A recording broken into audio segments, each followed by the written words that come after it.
Ta parole est une lampe à mes pieds, une lumière sur mon sentier. Psaume 119, verset 105. La méditation.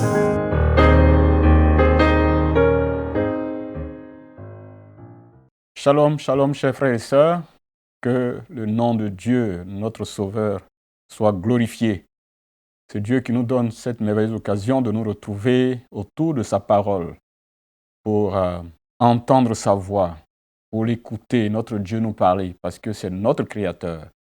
Et c'est la Ligue pour la lecture de la Bible qui nous donne cette merveilleuse occasion sur les ondes de Espérance TV pour nous retrouver et méditer la parole de Dieu et le manuel que la Ligue pour la lecture de la Bible a mis à notre disposition. C'est ce manuel qu'on appelle le lecteur de la Bible qui nous donne donc un découpage de la Bible que nous pouvons utiliser chaque jour. Nous lisons une portion de la parole et nous réfléchissons autour de ce texte et cela nous aide à marcher avec le Seigneur. Donc je nous encourage à pouvoir acquérir ce manuel, avoir cette habitude de lire la parole de Dieu de partout où vous êtes.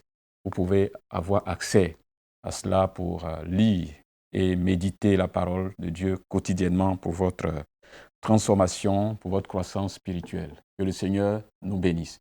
Alors, je vais nous inviter à prier maintenant pour confier notre temps de méditation entre les mains du Seigneur. Notre Père et notre Dieu, nous te rendons toute la gloire. Nous te bénissons pour ce merveilleux moment encore que tu nous donnes de nous asseoir à tes pieds pour t'écouter. Seigneur, façonne-nous par ta parole. Forge notre caractère par ta parole. Nous sommes là pour t'entendre. Parle maintenant, Père, au nom de Jésus. Amen. Notre méditation de ce jour portera sur le texte d'Ésaïe, Ésaïe chapitre 29. Nous allons lire donc tout le chapitre, le verset 1 au verset 24. Je lis dans la version Louis II. Malheur à Ariel, cité dont David fit sa demeure. Ajoutez année à année, laissez les fêtes accomplir leur cycle. Puis j'assiégerai Ariel. Il y aura des plaintes et des gémissements, et la ville sera pour moi comme un Ariel. Je t'investirai de toutes parts, je te cernerai par des postes armés. Je lèverai contre toi des retranchements, tu seras abaissé. Ta parole viendra de terre, et les sons en seront étouffés par la poussière. Ta voix sortira de terre comme celle d'un spectre, et c'est de la poussière que tu murmureras tes discours.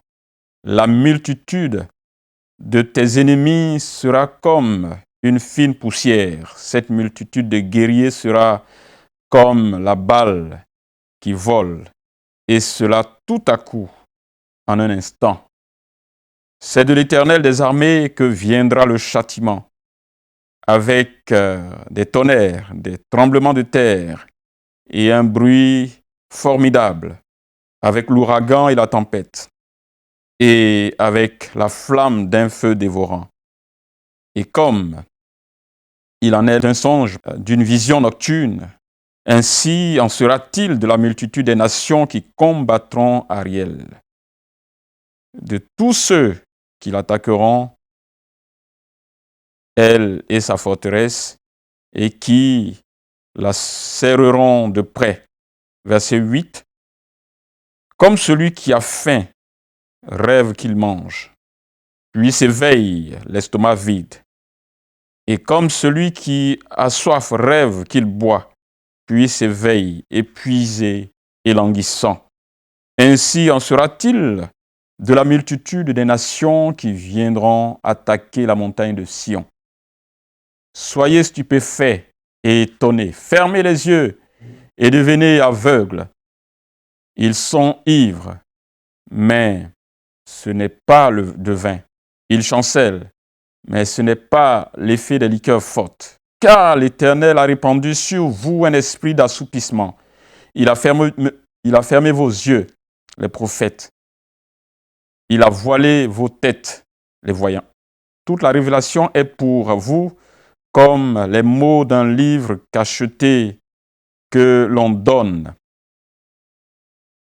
à un homme qui sait lire en disant « Lis cela donc » et qui répond « Je ne le puis, car il est cacheté. » Ou comme un livre que l'on donne à un homme qui ne sait pas lire en disant « Lis donc cela » et qui répond « Je ne sais pas lire. » Le Seigneur dit « Quand ce peuple s'approche de moi, il m'honore de la bouche et des lèvres, mais son cœur est éloigné de moi, et la crainte qu'il a de moi n'est qu'un précepte de tradition humaine.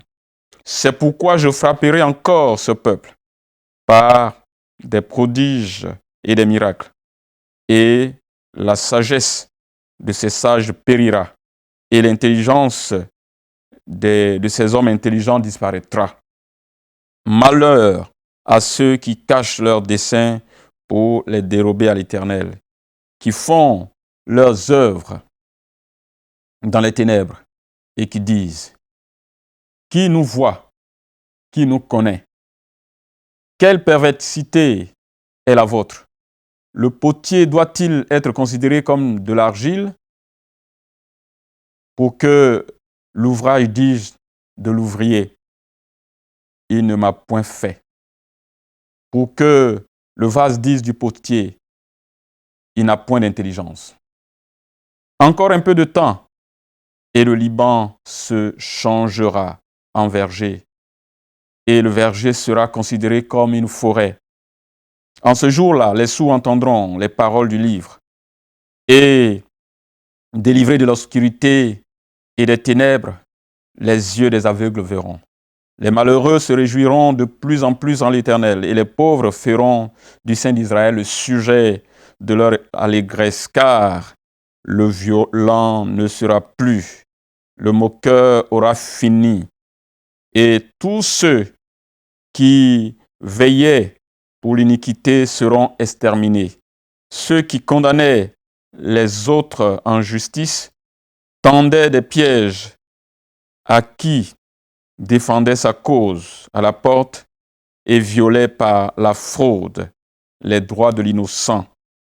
C'est pourquoi ainsi parle l'Éternel à la maison de Jacob, lui qui a racheté Abraham. Maintenant Jacob ne rougira plus, maintenant son visage ne pâlira plus, car lorsque ses enfants verront au milieu d'eux l'œuvre de mes mains, ils sanctifieront mon nom.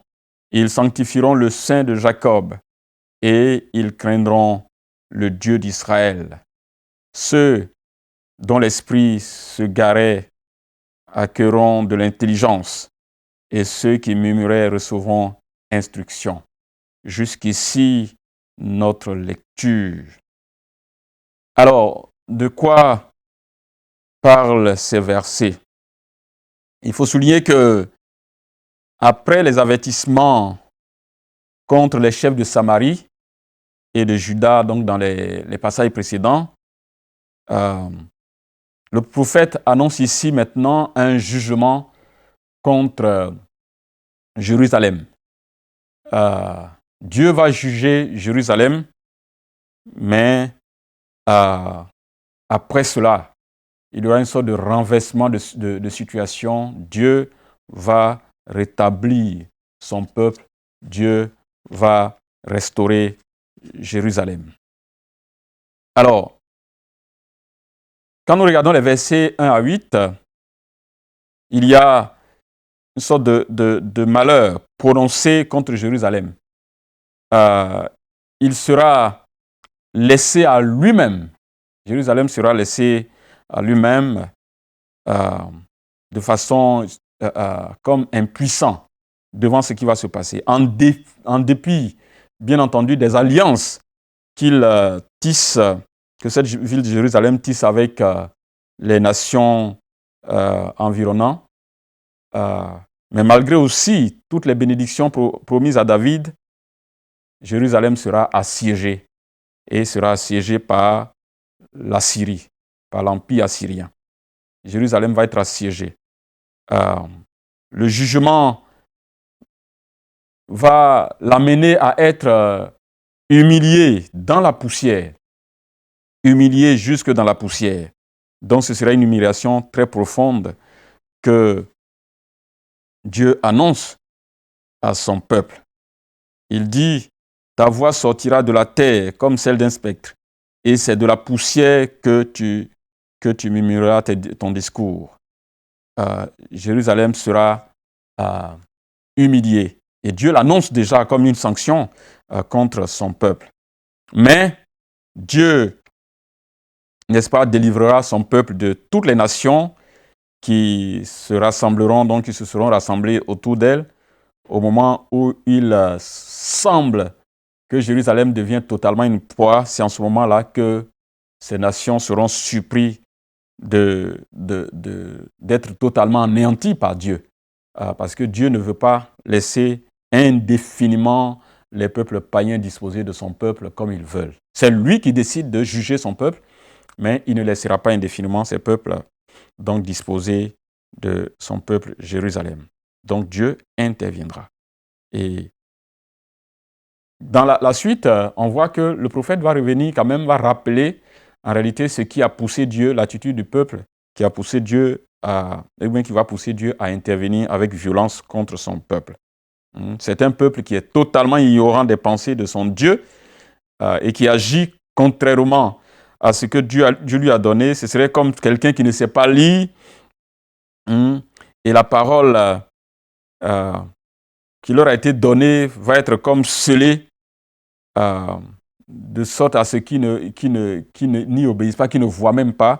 Donc ce serait un peuple qui est totalement aveuglé, qui est endurci, le cœur endurci, qui n'est pas en mesure de saisir ce que Dieu fait et les œuvres de son Créateur. Chers frères et sœurs, il peut arriver à des moments donnés qu'un peuple devienne totalement aveugle. Le cœur endurci, qui n'entend plus la voix de son Créateur.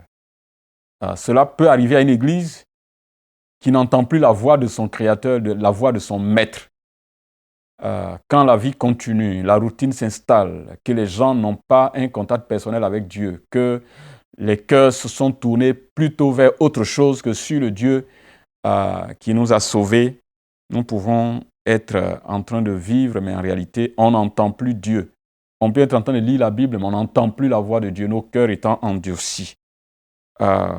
Et ça, c'est une interpellation à chacun de nous, chers frères et sœurs. Nous-mêmes individuellement, nous pouvons avoir des oreilles fermées, un cœur endurci et marcher en ne voyant plus Dieu, perdre Dieu de vue, perdre notre Seigneur Jésus de vue. Et après, bien entendu, avoir annoncé tout cela, tout le châtiment qui attend le peuple, et en ayant donné les raisons pour lesquelles Dieu veut châtier son peuple, le Seigneur va présenter à la fin du texte que nous avons lu, qu'en un futur jour, le peuple aura des oreilles pour entendre Dieu à nouveau. Alléluia. Et ils auront désormais des yeux pour voir. Ils étaient aveuglés, maintenant ils pourront voir. Ils pourront entendre leur Créateur. La violence et la moquerie prendront fin. Oui, parce que quand des peuples qui ne connaissent pas Dieu soumettent le peuple de Dieu, dominent sur le peuple de Dieu, ils se moquent du peuple de Dieu, ils sont violents envers le peuple de Dieu, et la Syrie a été violente envers les Juifs. Et un jour viendra, comme Dieu l'annonce dans ce texte, que cette violence et ces moqueries vont prendre fin. Et il va y avoir donc un retournement de situation. Je pense que ça, c'est une promesse pour nous aussi, en tant qu'enfants de Dieu. Qu'un jour viendra où nos douleurs et nos humiliations prendront fin. Donc, ce que Dieu va réaliser sera tellement fort que même ceux qui ne croient pas, ou bien qui ne connaissent pas Dieu, verront, et ils verront la gloire de Dieu. Après l'endurcissement que le peuple vivait, il va y avoir un temps nouveau où le cœur du peuple sera disposé à honorer Dieu. Il y a des moments comme ça sombres de la vie du peuple de Dieu et de nos vies quelquefois où nos oreilles sont presque bouchées et les cœurs sont endurcis jusqu'à ce que Dieu intervienne puissamment pour nous bousculer et nous obliger donc à l'entendre à nouveau et à nous disposer à nouveau à l'écouter. Y a-t-il un exemple à suivre ou à ne pas suivre? Le verset 13 dit ceci, le Seigneur dit, « Quand ce peuple s'approche de moi, il m'honore de la bouche et des lèvres, mais son cœur est éloigné de moi. Et la crainte qu'il a de moi n'est qu'un précepte de tradition humaine. » Chers frères et sœurs, la spiritualité peut devenir une spiritualité de bavardage. Et le Seigneur a cela en horreur. Notre spiritualité aujourd'hui est beaucoup basée sur le bavardage. Beaucoup de mots spirituels, beaucoup de gestes spirituels, parfois qui n'ont pas de profondeur. Dieu nous interpelle et connaissant nos cœurs et connaissant nos vies, Dieu ne regarde pas cette spiritualité qui est une spiritualité de bavardage. Parfois on parle trop.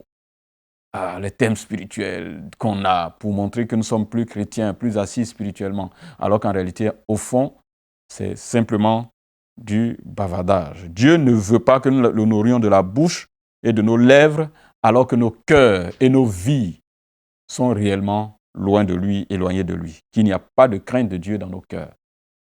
La spiritualité de bavardage, avec des termes spirituels grands, des alléluia à tout bout de champ.